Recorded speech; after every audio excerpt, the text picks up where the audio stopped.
হচ্ছে জেপি নাড্ডা সভা শেষ হওয়ার পরই যখন বাইরে আসছিলাম তখন দেখি হঠাৎ করে চিৎকার চেঁচামেচি। তো দেখিন তো দুখানা ছেলে, তার পিছনে 2-3 জন মহিলা বা আরো কজন লোক চিৎকার চেঁচামেচি করে দৌড়াচ্ছে চোর চোর বলে। তো তখন তাকে ধরা হয়, তখন ইন্টারোগেট করা হয়। তখন জানা যায় যে জেপি নাড্ডা সবার থেকে অনেকের কাছ থেকেই কারো সোনার চেন, কারো টাকা পয়সা, মোবাইল ইত্যাদি এগুলো চুরি করেছে।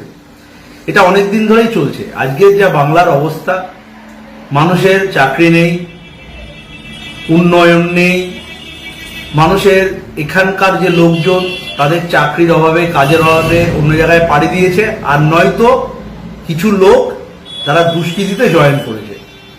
আজকে বাংলার এই অবস্থা, এত দুষ্কৃতি, আমি তো বলবো এখানে পুলিশের অত্যন্ত, যেখানে একটা জেড ক্যাটাগরির ভারতীয় জনতা পার্টির একজন কর্মকর্তা যেখানে এসছে, সেখানে পুলিশের দায়িত্ব ছিল নিরাপত্তা দেয়, সে নিরাপত্তা দিতে তারা ফেল করেছে। তারা কি সবাই এসেছিল যারা ছিনতাই করেছে?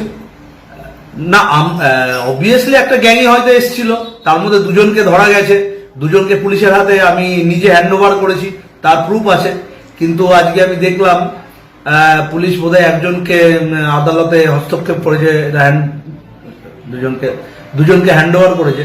এটা পুলিশের সাধুবাদ জানাই, কিন্তু আরো সাধুবাদ জানাতাম যদি পুলিশ সেই সময় আরো তৎপর থাকতো, আরো কিছু পুলিশ থাকতো, যাতে এই অবাঞ্ছিত ঘটনা যাতে না ঘটতো। ঘটনাটি কোথায় হয়েছিল?